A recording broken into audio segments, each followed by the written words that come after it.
नमस्ते दोस्तों, स्वागत है आप सभी का हमारे इस नए वीडियो में। इस वीडियो में आप सुनेंगे पौष अमावस्या व्रत कथा। ऐसा माना जाता है कि पौष अमावस्या के दिन इस कथा को सुनने से मिलती है पितृ ऋण से मुक्ति। पौष माह के कृष्ण पक्ष की अमावस्या तिथि को पौष अमावस्या कहा जाता है और हिंदू धर्म में इसका बहुत महत्व है।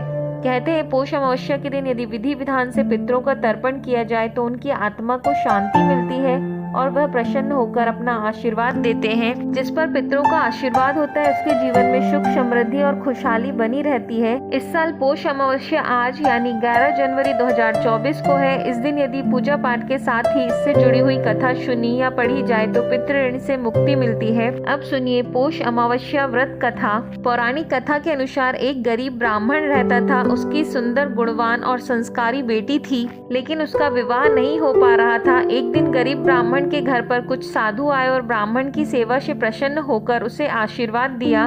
फिर उन साधुओं ने उस कन्या को विवाह के लिए उपाय बताते हुए कहा कि यहाँ से कुछ दूरी पर एक परिवार रहता है। यदि यह रोज जाकर उसकी पत्नी की सेवा करे तो विवाह में आ रही अड़चन दूर हो जाएंगी। अगले दिन सुबह उठकर कन्या उनके घर जाकर साफ सफाई करके अपने घर वापस लौट आई।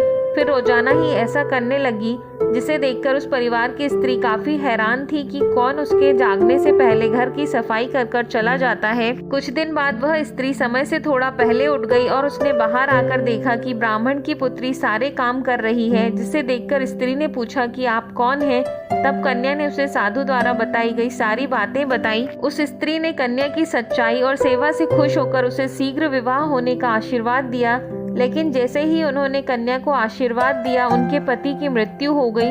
फिर भी उसने हार नहीं मानी और आंगन में लगे हुए पीपल के पेड़ की 108 परिक्रमा करके भगवान विष्णु से अपने पति का जीवन लौटाने की प्रार्थना की। उस दिन पौष अमावस्या थी। भगवान की कृपा से उसका पति फिर से जीवित हो गया। ऐसी मान्यता है कि जो व्यक्ति इस पौष अमावस्या के दिन स्नान दान करके पीपल की परिक्रमा करता है उसकी सभी मनोकामनाएं पूर्ण होती हैं। यदि यह कथा आपको अच्छी लगी हो तो चैनल को लाइक, शेयर और सब्सक्राइब करें। धन्यवाद।